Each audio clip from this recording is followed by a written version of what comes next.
안녕하세요. 책 읽는 문학관 여운입니다. 요즘처럼 자극으로 넘쳐나는 시대가 또 있었을까요? 스마트폰으로 누구나 쉽게 각종 컨텐츠들을 접할 수 있게 되면서 어쩌면 과잉이다 싶을 정도로 온종일 무엇인가를 보거나 들으며 시간을 보내게 되는데요. 가끔씩은 스마트폰 없이는 단 몇 분도 가만히 있지 못하는 스스로를 보며 놀라기도 합니다. 이러한 자극 과잉 시대에 과부하에 걸린 뇌를 쉬게 하자는 취지로 멍때리기 대회까지 열렸다고 하니 이것도 참 재미있는 세태다라는 생각도 들고요. 사실 저는 은근히 멍 때리는 게 적성에 맞는데요. 아무 생각이 없이 있는 건 아니고 그렇게 가만히 있는 시간에 오히려 많은 생각들이 정리가 되는 것을 경험합니다. 그래서 수많은 자극들로 체할 것 같은 기분이 들 때 주로 아침 시간에 그런 시간을 갖는 것을 좋아하지요. 어쩌면 우리들에게는 권태라는 것을 느낄 만한 공간조차 허용되지 않을 만큼 눈과 귀가 즐거운 시대를 살아가고 있을지도 모르겠다는 생각이 듭니다. 또 어쩌면 그 때문에 일상의 행복을 음미하거나 생각할 힘을 잃어가는 것은 아닐까 서늘한 느낌이 들 때도 있고요.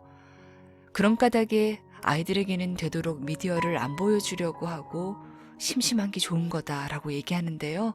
물론 불만들이 많죠. 오늘 읽어드릴 작품은 이상 작가의 권태인데요.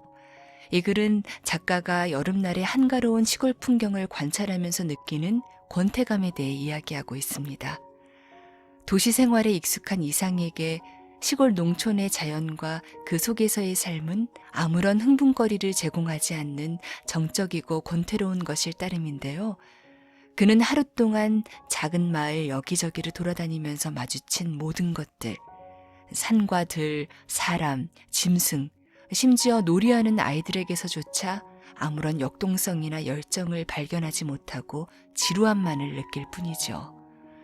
이에 대한 작가의 조바심과 변함없을 내일에 대한 두려움이 생생하게 담겨 있습니다. 작가 이상의 권태, 여운의 목소리로 들어보시죠. 구독과 좋아요, 알림 설정으로 함께 해주세요.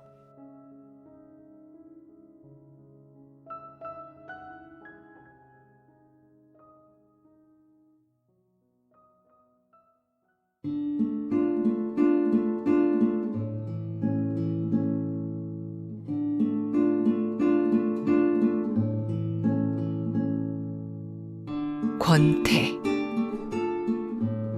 이상지음.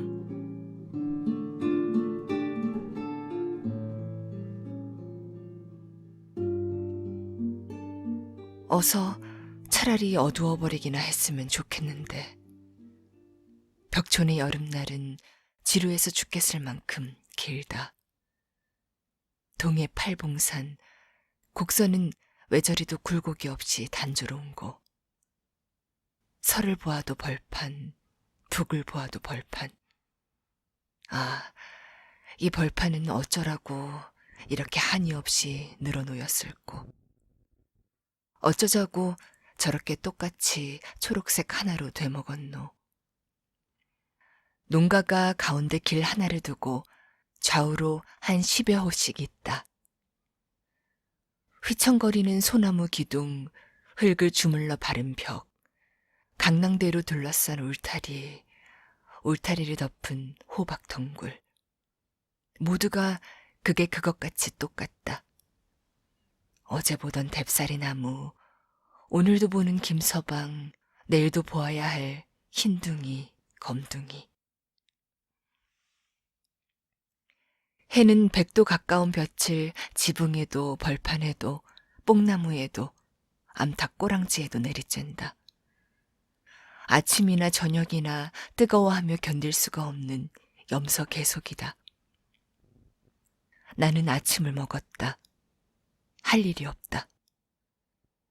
그러나 무작정 널따란 백지 같은 오늘이라는 것이 내 앞에 펼쳐져 있으면서 무슨 기사라도 좋으니 강요한다. 나는 무엇이고 하지 않으면 안 된다. 무엇을 해야 할 것인가? 연구해야 한다. 그럼 나는 최서방네 집 사랑 텐마루 장기나 들어갈까? 그것이 좋다. 최서방은 들에 나갔다. 최서방네 사랑내는 아무도 없나 보다. 최서방의 조카가 낮잠을 잔다. 아하, 내가 아침을 먹은 것은 10시나 지난 후니까 최서방의 조카로서는 낮잠 잘 시간에 틀림없다. 나는 최서방의 조카를 깨워가지고 장기를 한 판 버리기로 한다. 최서방의 조카로서는 그러니까 나와 장기 둔다는 것, 그것부터가 권태다. 밤낮 두어야 마찬가지일 바에 안 두는 것이 차라리 낫지. 그러나 안 두면 또 무엇을 하나. 둘밖에 없다. 지는 것도 권태이거늘 이기는 것이 어찌 권태 아닐 수 있으랴. 10번 두어서 10번 내리이르는 장난이란 10번 지는 이상으로 싱거운 장난이다. 나는 참 싱거워서 참을 수가 없다.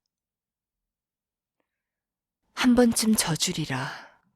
나는 한참 생각하는 채 하다가 슬그머니 위험한 자리에 장기 조각을 갖다 놓는다.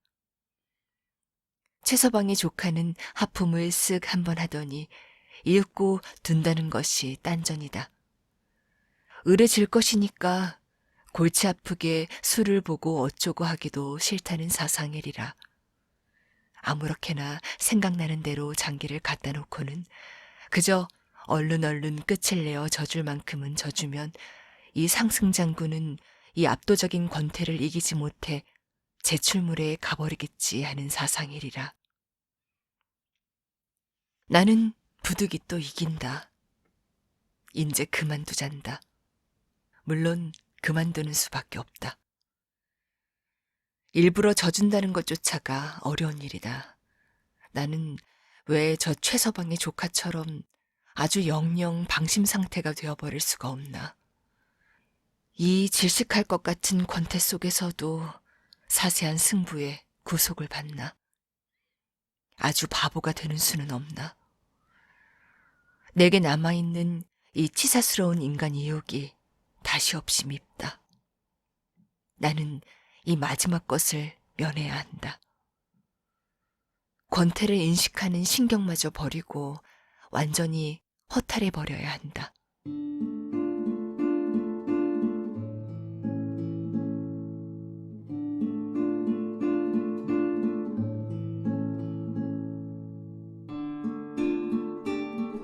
나는 개울가로 간다. 가물로 하여 너무나 빈약한 물이 소리 없이 흐른다. 뼈처럼 앙상한 물줄기가 왜 소리를 치지 않나. 너무 덥다. 나뭇잎들이 다 축 늘어져서 허덕허덕하도록 덥다. 이렇게 더우니 시냇물인들 서늘한 소리를 내어보는 재간도 없으리라. 나는 그 물가에 앉는다. 앉아서 자, 무슨 제목으로 나는 사색해야 할 것인가 생각해 본다. 그러나 물론 아무런 제목도 떠오르지는 않는다. 그렇다면 아무것도 생각 말기로 하자. 그저 한량없이 넓은 초록색 벌판 지평선, 아무리 변화하여 보았댔자 결국 치열한 고개의 역을 벗어나지 않는 구름, 이런 것을 건너다 본다. 지구 표면적의 100분의 99가 이 공포의 초록색이리라. 그렇다면 지구야말로 너무나 단조무미한 채색이다. 도해에는 초록이 드물다. 나는 처음 여기에 표착하였을 때 이 신선한 초록빛에 놀랐고 사랑하였다. 그러나 닷새가 못 되어서 이 일망무제의 초록색은 조물주의 몰취미와 신경의 조잡성으로 말미암은 무미건조한 지구의 여백인 것을 발견하고 다시금 놀라지 않을 수 없었다. 어쩔 작정으로 저렇게 펄었나. 하루 온종일 저 푸른 빛은 아무 짓도 하지 않는다. 오직 그 푸른 것에 백치와 같이 만족하면서 푸른 채로 있다. 이윽고 밤이 오면 또 거대한 구덩이처럼 빛을 잃어버리고 소리도 없이 잔다. 이 무슨 거대한 겸손이냐. 이윽고 겨울이 오면 초록은 실색한다.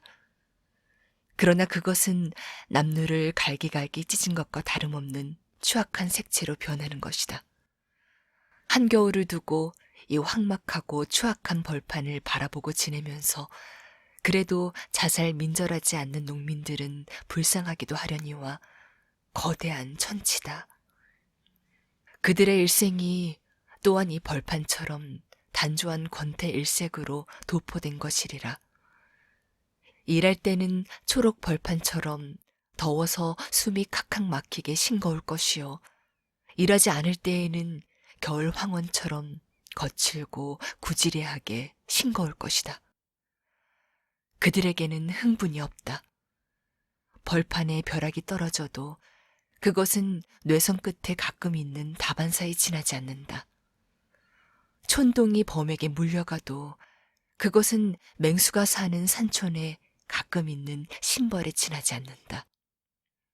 실로 전신주 하나 없는 벌판에서 그들이 무엇을 대상으로 흥분할 수 있으랴. 팔봉산 등을 업어 철골 전신주가 늘어섰다. 그러나 그 동선은 이 촌락에 엽서 한 장을 내려뜨리지 않고 섰는 채다. 동선으로는 전류도 통하리라. 그러나 그들의 방이 아직도 송명으로 어두침침한 이상 그 전선주들은 이 마을 동구에 늘어선 포플라 나무와 조금도 다름이 없다. 그들에게 희망이 있던가. 가을의 곡식이 그리라.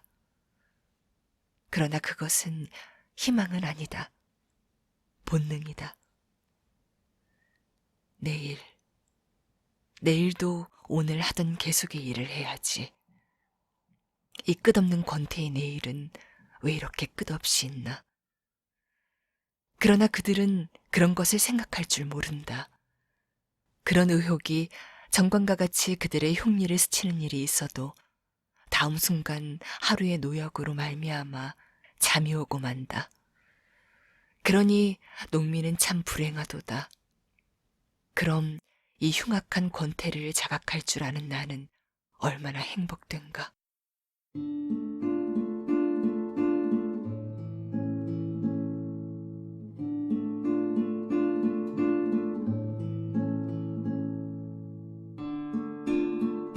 뎁사리 나무도 축 늘어졌다. 물은 흐르면서 가끔 웅덩이를 만나면 썩는다. 내가 앉아있는 데는 그런 웅덩이가 있다. 내 앞에서 물은 조용히 썩는다. 낫딱 우는 소리가 무던히 한가롭다. 어제도 울던 낫딱이 오늘도 또 울었다는 외에 아무 흥미도 없다. 들어도 그만, 안 들어도 그만이다. 다만 우연히 귀에 들려왔으니까 그저 들었달 뿐이다. 닭은 그래도 새벽 낮으로 울기나 한다. 그러나 이 동리의 개들은 짖지를 않는다. 그러면 모두 벙어리 개들인가? 아니다. 그 증거로는 이 동리의 사람이 아닌 내가 돌팔매질을 하면서 위협하면 심리나 달아나면서 나를 돌아다보고 짖는다.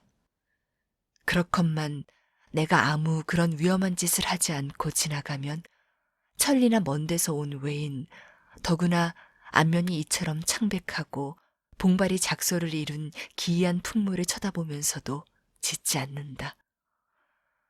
참 이상하다. 어째서 여기 개들은 나를 보고 짖지를 않을까. 세상에도 희귀한 겸손한 개들도 다 많다. 이 겁쟁이 개들은 이런 나를 보고도 짖지를 않으니 그럼 대체 무엇을 보아야 짖으랴. 그들은 짖을 일이 없다. 여인은 이곳에 오지 않는다. 오지 않을 뿐만 아니라 국도 연변에 있지 않는 이 촌락을 그들은 지나갈 일도 없다.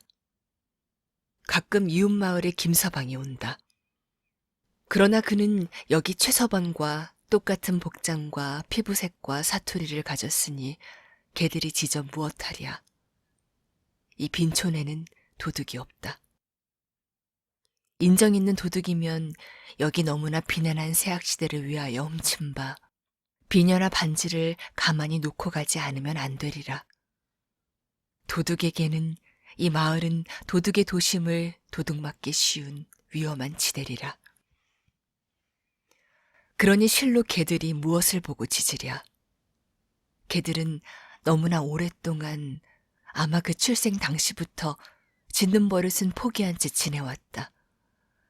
몇 대를 두고 짖지 않은 이곳 견족들은 드디어 짖는다는 본능을 상실하고 만 것이리라. 인제는 돌이나 나무 토막으로 얻어맞아서 견딜 수 없이 아파야 겨우 짖는다. 그러나 그와 같은 본능은 인간에게도 있으니 특히 개의 특징으로 쳐들 것은 못 되리라. 개들은 대개 제가 길리우고 있는 집 문간에가 앉아서 밤이면 밤잠, 낮이면 낮잠을 잔다. 왜? 그들은 수위할 아무 대상도 없으니까다. 최서방네 개가 이리로 온다. 그것을 김서방네 개가 발견하고 일어나서 영접한다. 그러나 영접해 본댔자 할 일이 없다. 양구에 그들은 헤어진다. 설레설레 길을 걸어본다. 밤낮 다니던 길, 그 길에는 아무것도 떨어진 것이 없다. 촌민들은 한여름 보리와 조를 먹는다. 반찬은 날 된장과 풋고추이다. 그러니 그들의 부엌에조차 남은 것이 없겠거늘 하물며 길가에 무엇이 좋게 떨어져 있을 수 있으랴. 길을 걸어본 데짜 소득이 없다. 낮잠이나 자자. 그리하여 개들은 천부의 수의수를 망각하고 탐닉하여 버리지 않을 수 없을 만큼 타락하고 말았다. 슬픈 일이다. 짖을 줄 모르는 벙어리 개, 지킬 줄 모르는 게으름뱅이 개. 이 바보 개들은 복날 게장국을 끓여 먹기 위하여 촌민의 희생이 된다. 그러나 불쌍한 개들은 음력도 모르니 복날은 몇 날이나 남았나 전혀 알 길이 없다.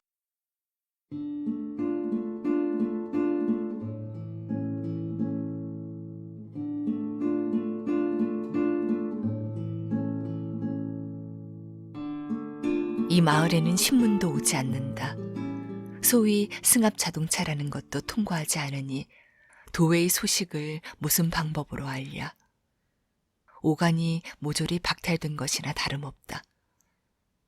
답답한 하늘, 답답한 지평선, 답답한 풍경 가운데 나는 이리 뒹굴 저리 뒹굴 구르고 싶을 만큼 답답해하고 지내야만 된다.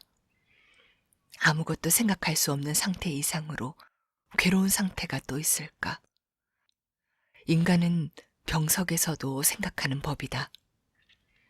끝없는 권태가 사람을 엄습하였을 때 그의 동공은 내부를 향하여 열리리라. 그리하여 망수할 때보다도 몇 배나 더 자신의 내면을 성찰할 수 있을 것이다.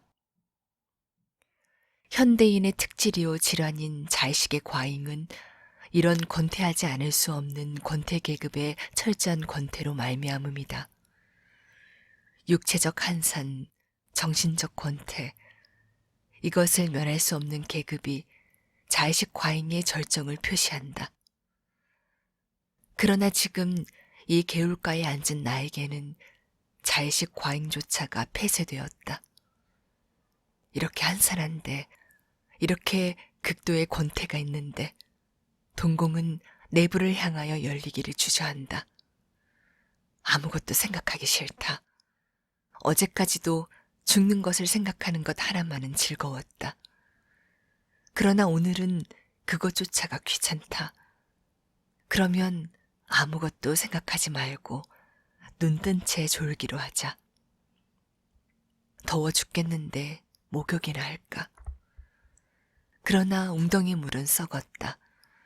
썩지 않은 물을 찾아가는 것은 귀찮은 일이고 썩지 않은 물이 여기 있다기로서니 나는 목욕하지 않으리라.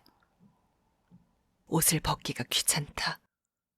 아니, 그보다도 창백하고 앙상한 수구를 베개 아래에 널어 말리는 파렴치를 나는 견디기 어렵다. 땀이 옷에 배이면 배인 채 두자.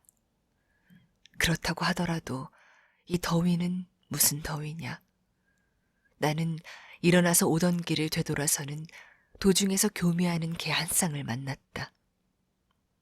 그러나 인공의 교미가 없는 충리의 교미는 풍경이 권태 그것인 것 같이 권태 그것이다. 동리의 동해들에게도 젊은 촌부들에게도 흥미의 대상이 되지 않는다. 함석대야는 그 본연의 빛을 일찍이 잃어버리고 그들의 피부색과 같이 붉고 검다. 아마 이 집 주인 아주머니가 시집 올 때 가지고 온 것이리라. 세수를 해본다. 물조차가 미지근하다. 물조차가 이 무지한 더위에는 견딜 수 없었나 보다. 그러나 세수의 관례대로 세수를 마친다. 그리고 호박덩굴이 축 늘어진 울타리 및 호박덩굴의 뿌리 돋친 데를 찾아서 그 물을 준다. 너라도 좀 생기를 내라고. 땀내 나는 수건으로 얼굴을 훔치고 툇마루에 걸터 앉았자니까 내가 세수할 때 내 곁에 늘어섰던 주인집 아이들 넷이 제각기 나를 본받아 그 대야를 사용하여 세수를 한다. 저 애들도 더워서 저러는구나 하였더니 그렇지 않다. 그 애들도 나처럼 일거수일투족을 어찌하였으면 좋을까 당황해하고 있는 권태들이었다. 다만 내가 세수하는 것을 보고 그럼 우리도 저 사람처럼 세수나 해볼까 하고 따라서 세수를 해보았다는데 지나지 않는다.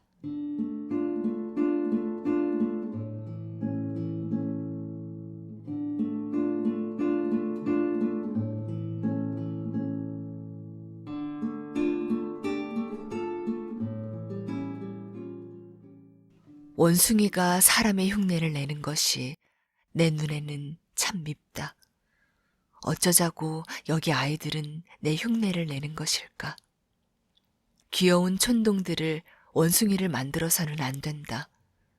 나는 다시 개울가로 가본다. 썩은 물 늘어진 뎁사리 외에 아무것도 없다.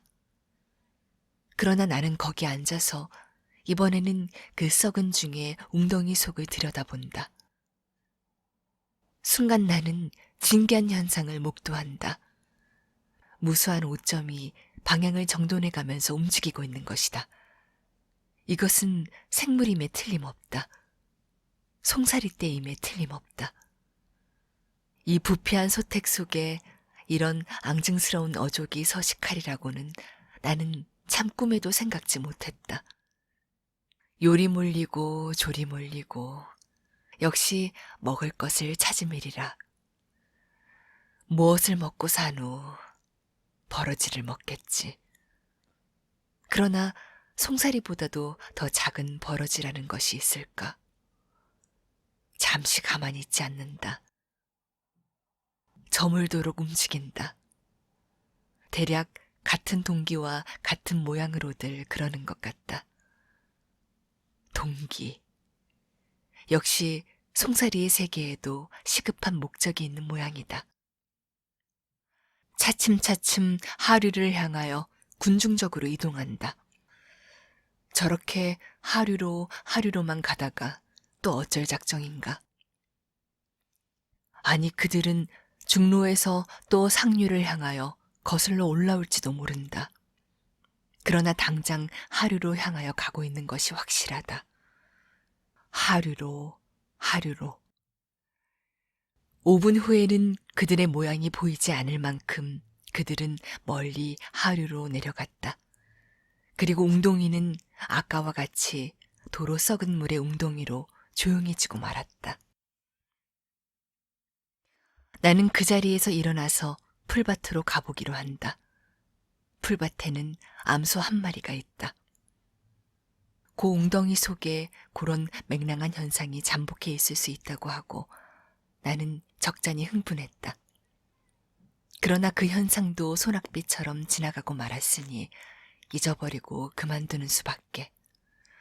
소의 뿔은 벌써 소의 무기는 아니다. 소의 뿔은 오직 안경의 재료일 따름이다. 소는 사람에게 얻어맞기로 위주니까 소에게는 무기가 필요 없다. 소의 뿔은 오직 동물학자를 위한 표지이다. 야후 시대에는 이것으로 적을 돌격한 일도 있습니다 하는 마치 폐병이 가슴에 달린 훈장처럼 그 수억성이 애상적이다. 암소의 뿔은 수소의 그것보다도 더 한층 교묘하다. 이 애상적인 뿔이 나를 받을 리 없으니 나는 마음 놓고 그 곁 풀밭에가 누워도 좋다. 나는 누워서 우선 소를 본다. 소는 잠시 반추를 그치고 나를 응시한다. 이 사람의 얼굴이 왜 이리 창백하냐? 아마 병인인가 보다. 내 생명에 위해를 가하려는 건 아닌지 나는 조심해야 되지. 이렇게 소는 속으로 나를 심리하였으리라. 그러나 5분 후에는 소는 다시 반추를 계속하였다. 소보다도 내가 마음을 놓는다. 소는 식욕의 즐거움조차를 냉대할 수 있는 지상 최대의 권태자다. 얼마나 권태에 지질렀길래 이미 위에 들어간 식물을 다시 개워 그 시금털털한 반소화문의 미각을 역설적으로 향락하는 채 보이매리요. 소의 체구가 크면 클수록 그의 권태도 크고 슬프다. 나는 소 앞에 누워 내 세균같이 사소한 고독을 겸손하면서 나도 사색의 반추는 가능할는지 몰래 좀 생각해 본다.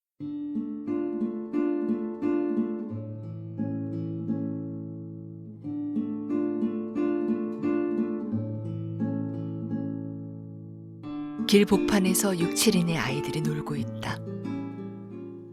적발동부의 발라군이다. 그들의 혼탁한 안색, 흘린 콧물, 두른 배두렁이 버튼 우통만을 가지고는 그들의 성별조차 거의 분간할 수 없다. 그러나 그들은 여아가 아니면 남아요, 남아가 아니면 여아인 결국에는 귀여운 5, 6세 내지 7, 8세의 아이들임에는 틀림없다. 이 아이들이 여기 길 한복판을 선택하여 유의하고 있다. 돌멩이를 주워온다. 여기는 사금파리도 벽돌 조각도 없다. 이 빠진 그릇을 여기 사람들은 버리지 않는다. 그리고는 풀을 뜯어온다. 풀. 이처럼 평범한 것이 또 있을까? 그들에게 있어서는 초록빛의 물건이란 어떤 것이고 간에 다시 없이 심심한 것이다. 그러나 하는 수 없다. 곡식을 뜯는 것도 금지니까 풀밖에 없다. 돌멩이로 풀을 짓짓는다. 푸르스레한 물이 돌에가 염색된다. 그러면 그 돌과 그 풀은 팽개치고 또 다른 풀과 돌멩이를 가져다가 똑같은 짓을 반복한다. 한 10분 동안이나 아무 말도 없이 잠자코 이렇게 놀아본다. 10분만이면 권태가 온다. 풀도 싱겁고 돌도 싱겁다. 그러면 그 외에 무엇이 있나? 없다. 그들은 일제히 일어선다. 질서도 없고 충동의 재료도 없다. 다만 그저 앉았기 싫으니까 이번에는 일어서 보았을 뿐이다.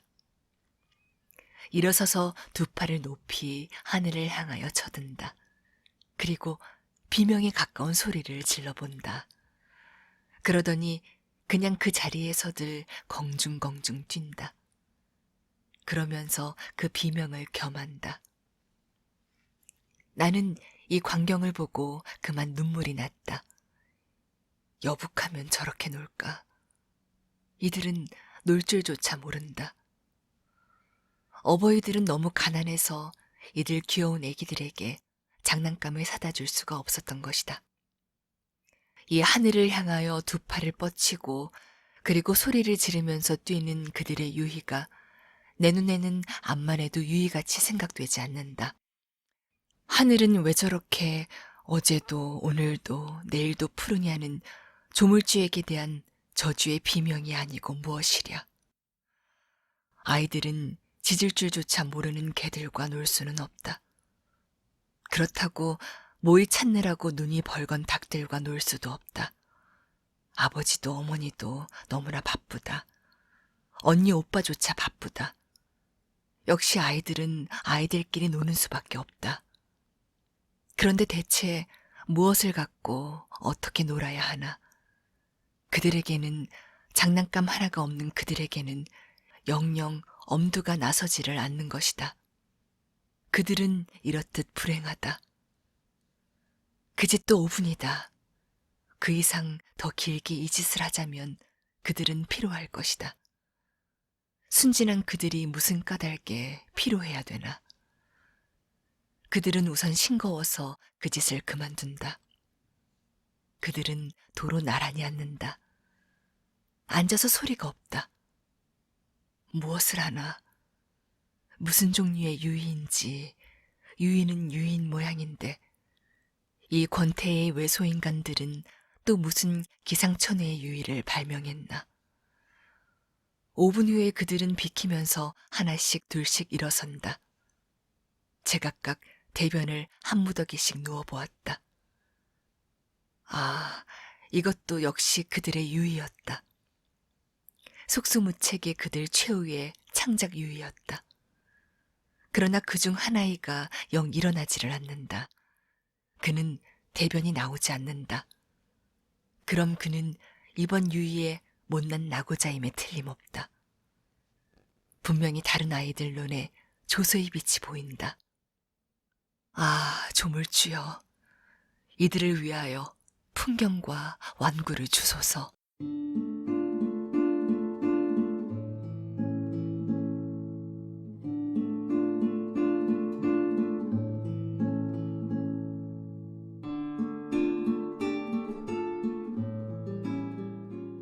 날이 어두워졌다. 해저와 같은 밤이 오는 것이다. 나는 잠옷 이상하다. 가만히 생각해보면 나는 배가 고픈 모양이다. 이것이 정말이라면 그럼 나는 어째서 배가 고픈가? 무엇을 했다고 배가 고픈가? 자기 부패작용이나 하고 있는 웅덩이 속을 실로 송사리떼가 쏘다니고 있더라. 그럼 내 장부 속으로도 나로서 자각할 수 없는 송사리떼가 준동하고 있나 보다. 아무튼 나는 밥을 안이 먹을 수는 없다. 밥상에는 마늘장아찌와 날된장과 풋고추 조림이 관성의 법칙처럼 놓여있다. 그러나 먹을 때마다 이 음식이 내 입에, 내 혀에 다르다. 그러나 나는 그 까닭을 설명할 수 없다. 마당에서 밥을 먹으면 머리 위에서 그 무수한 별들이 야단이다. 저것은 또 어쩌라는 것인가? 내게는 별이 천문학의 대상이 될 수 없다. 그렇다고 시상의 대상도 아니다. 그것은 다만 향기도 촉감도 없는 절대 권태에 도달할 수 없는 영원한 피안이다.